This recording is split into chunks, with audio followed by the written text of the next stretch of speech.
10th standard social science public எக்ஸாமில் one words கேட்டிருந்தாங்க. அதில் 4th ஒன் வேர்ட் பார்த்தோம் அப்படின்னா இது ஒரு புக் பேக் கொஸ்டின் தான். ஜோதிபா புலே ஆதரவற்றோருக்கான விடுதிகளையும் விதவைகளுக்கான காப்பகங்களையும் திறந்தார். இது கூற்று. இதுக்கான காரணம் ஜோதிபா புலே குழந்தை திருமணத்தை எதிர்த்தார், விதவை மறுமணத்தை ஆதரித்தார். இதுக்கு ஆப்ஷன் ஆவா இல்லை ஆவா ஏயா இல்லை பியா அப்படின்னு ஒரு குழப்பம் இருந்துச்சு. இதுக்கு ஆப்ஷன் எப்படி இருக்கணும்னா கூற்று காரணம் இரண்டும் சரி, ஆனால் காரணம் கூற்றுக்கு பொருத்தமானதாக இல்லை அப்படின்னு இருக்கணும். அதாவது இதில் கூற்று ஜோதிபா புலே ஆதரவற்றோருக்கான விடுதிகளையும் விதவைகளுக்கான காப்பகங்களையும் திறந்தார், இதுவும் கரெக்டு தான். காரணம் திருமணத்தை எதிர்த்தார், விதவை மறுமணத்தை ஆதரித்தார், இது கரெக்டு தான். ஆனால் அதுக்கான காரணம் இது கிடையாது. அதனால் இதில் நிறைய பேர் சஜஷன் சொல்லியிருந்தாங்க. இதில் ஒரு சில கைடில் பார்த்தீங்கன்னா ஆப்ஷன் ஏ இருக்கும், ஒரு சில கைடில் ஆப்ஷன் பி இருக்கும்.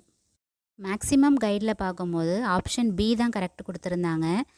அதனால் இதுக்கு நிறைய பேர் சஜஷன் சொன்னதுனால இதுக்கு கிரேஸ் மார்க்கு 1 மார்க். இதில் நீங்கள் அட்டன் பண்ணியிருந்தாலே இதுக்கு 1 மார்க்கு கொடுக்கறதா இருக்காங்க. அதனால் யாரும் கவலைப்பட வேணாம். ஆப்ஷன் ஏ போட்டிருந்தாலும் பி போட்டிருந்தாலும் இல்லை நீங்கள் தப்பாகவே போட்டிருந்தாலும் இதுக்கு 1 மார்க் உங்களுக்கு கிடச்சிரும்.